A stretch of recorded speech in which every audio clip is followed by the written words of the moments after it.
somehow the teaching that we go to break out of the agreement game that's got us stuck, that we're kind of lost in that teaching, is that just kind of like suck us in like what do you call it, the tar baby, and are we going to just be stuck into this teaching and this spaciousness, or actually is there an opening at the top or somewhere in that teaching that's going to let us come back out and play this game, right? Or do we just have to struggle our way out and just get all that tar off of us and somehow just say, damn, that's a sticky place, right?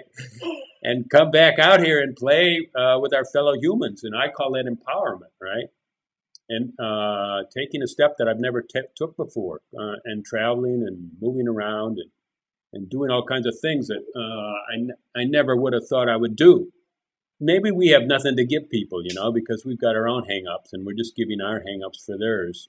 But in another way, that kind of impetus is an engagement.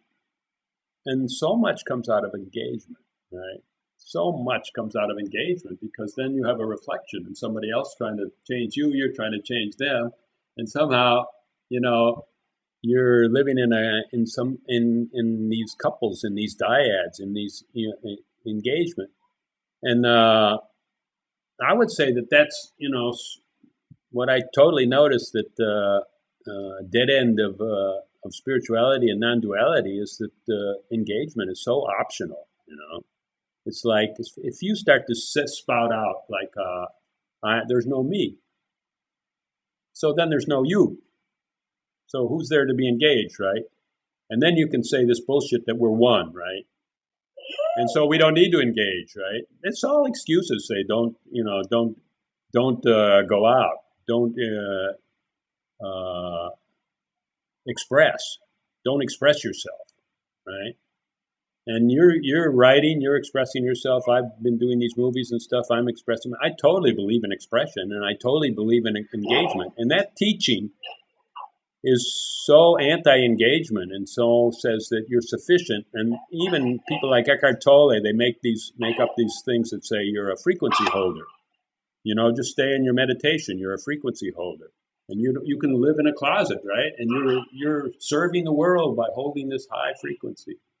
So they say, don't bother getting engaged. You can do so many good things without ever touching anybody in the world. In fact, just stay in your little cell, and don't bother us by stuff, though.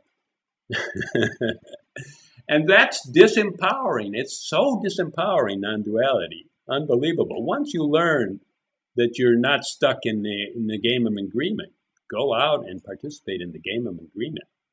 Buddhism is totally different. Just a little thing I read you, it says, don't believe anybody, don't believe anything, don't follow anybody, don't follow me, figure it out yourself. When you know, you'll know, and get into your own process. And that's totally empowering, right? That part of Buddhism. There's other parts probably that I don't know. I'm not a student of Buddhism, so I don't really know what's going on there. But those parts, really, there's nothing to teach there. It's just a stimulus to go out and do it. To be engaged, to participate, to serve your fellow man, to serve society. Whether that service is worth anything or not, it is worth something because it's your engagement and it's your reflection and it's how your process moves forward, right? Even if you stumble and bumble and I don't know, you give something to the monks. They give them sticky rice. That sticky rice probably kills them. I don't know. Maybe it's a bad diet.